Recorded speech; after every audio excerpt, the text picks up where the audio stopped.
Buenas tardes, queridos y querida expositora en esta tarde y queridos participantes de esta tarde, que es importante, que vamos a tratar sobre comunicación intercultural y género, que es también un enfoque fundamental en nuestro país que se está tratando en todos los espacios, en todas las instancias.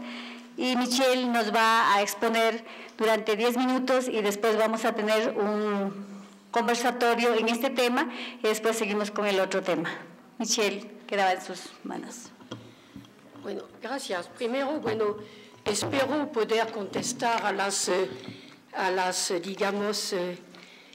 las preguntas particulares que se dan hoy, pero cuento evidentemente con su participación para que aclaremos, ¿no?, el horizonte de las preguntas dadas por la peculiaridad de la realidad que viven hoy día las mujeres, porque el tema evidentemente tiene sobre todo que ver con los desafíos que marcan hoy la posibilidad de expresión de las diversidades culturales, particularmente en el seno de la población femenina en nuestro mundo de hoy. Entonces, este título hace aparecer tres campos, tres temas, entrecruzándolos: comunicación, interculturalidad y género. Y son bastante complejos, ¿no? Esta interrelación nos va a dar es algo bastante complejo, como les decía. Y el primer punto con el cual que voy a tomar en primera instancia es ver el cambio que representa el recurso a la categoría de género. La categoría de género es una categoría relativamente nueva. Antes se hablaba de estudios sobre la mujer o sobre las mujeres. La identidad mujer, según los approaches esencialistas, era concebida como algo dado por la naturaleza, una identidad basada sobre el zócalo biológico y en este sentido universalizante para la identidad mujer. El género, en cambio, es un construido, es la construcción social y cultural de lo femenino y de lo masculino. En la expresión de lo femenino y de lo masculino en la sociedad. Así que los roles femeninos y masculinos ya no están fijados por la naturaleza, es decir, no están concebidos como fijados por la naturaleza, sino que son construidos. Y eso tiene mucha implicación a la hora de ver cómo pueden cambiar, cómo pueden evolucionar. También esta hegemonía de la corriente constructivista se va a expresar en el acercamiento a la concepción del rol de los medios. Antes, para analizar el rol de los medios, en la representación de la imagen de la mujer, se decía: el medio refleja o distorsiona la realidad. Ahora se considera que los medios están profundamente implicados en la definición misma de la realidad. No están al lado de la realidad, reflejándolos o distorsionándola, sino que están profundamente implicados en la construcción de la realidad, en la definición de la realidad y en la construcción de la representación de las mujeres. Para seguir con el género, es importante entreverlo como no constituido de manera unívoca, según los contextos, los diferentes contextos históricos. Y ya estamos en el tema de la interculturalidad, porque el género hay que concebirlo para que constituya una categoría válida como entrecruzado por las modalidades raciales, étnicas, sexuales y regionales.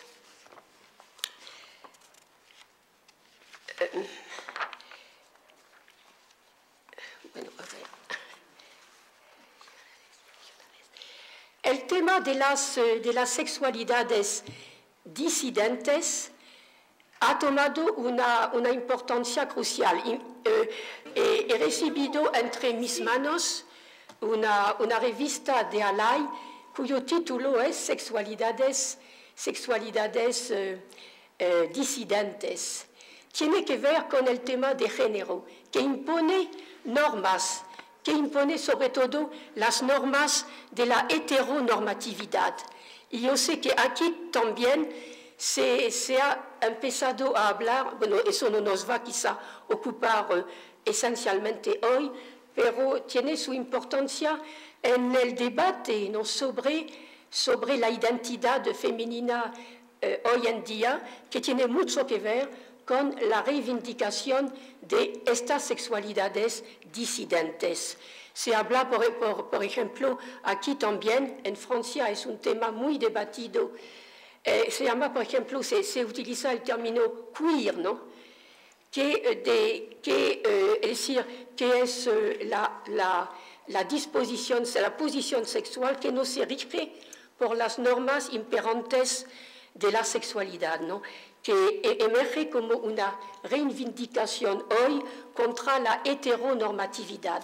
Yo creo que eso está muy asociado a la noción de género, ¿no?, porque implica una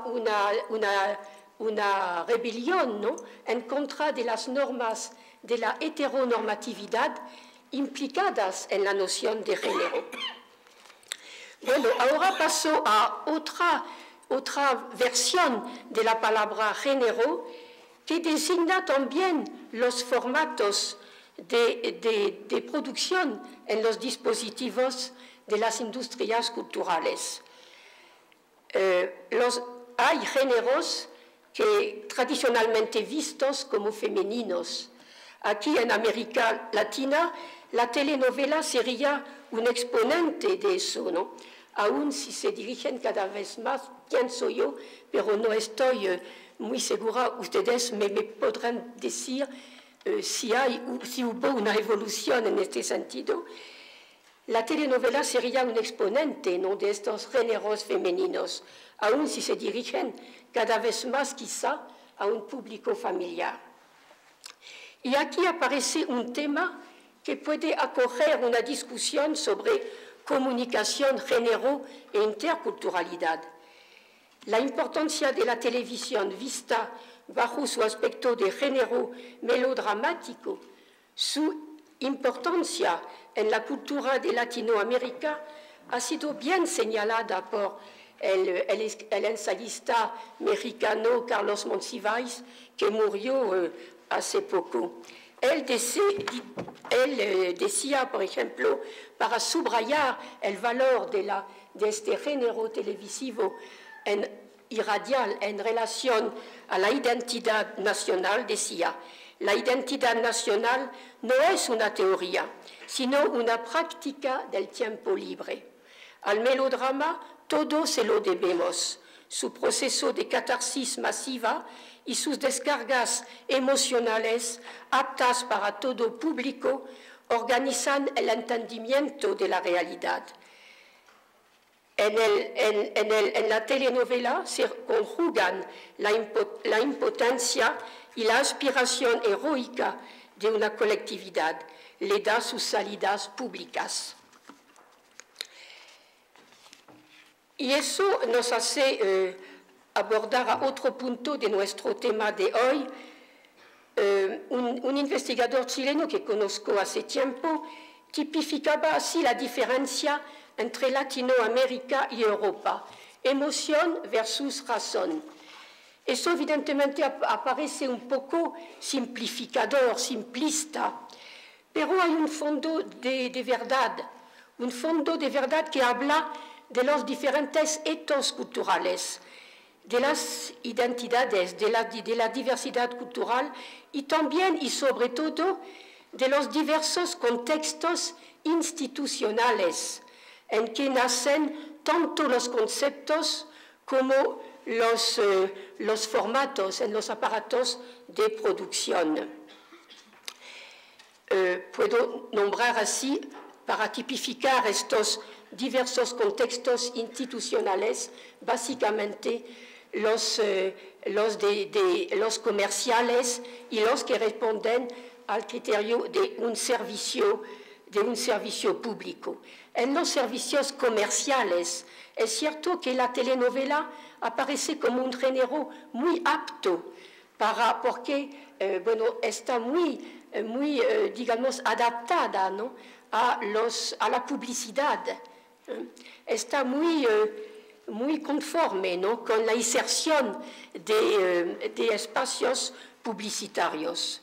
Mientras que los servicios públicos tienen una idea de cultura legítima, una idea de alta cultura, sobre todo en el contexto que más conozco, el contexto europeo y el francés en particular.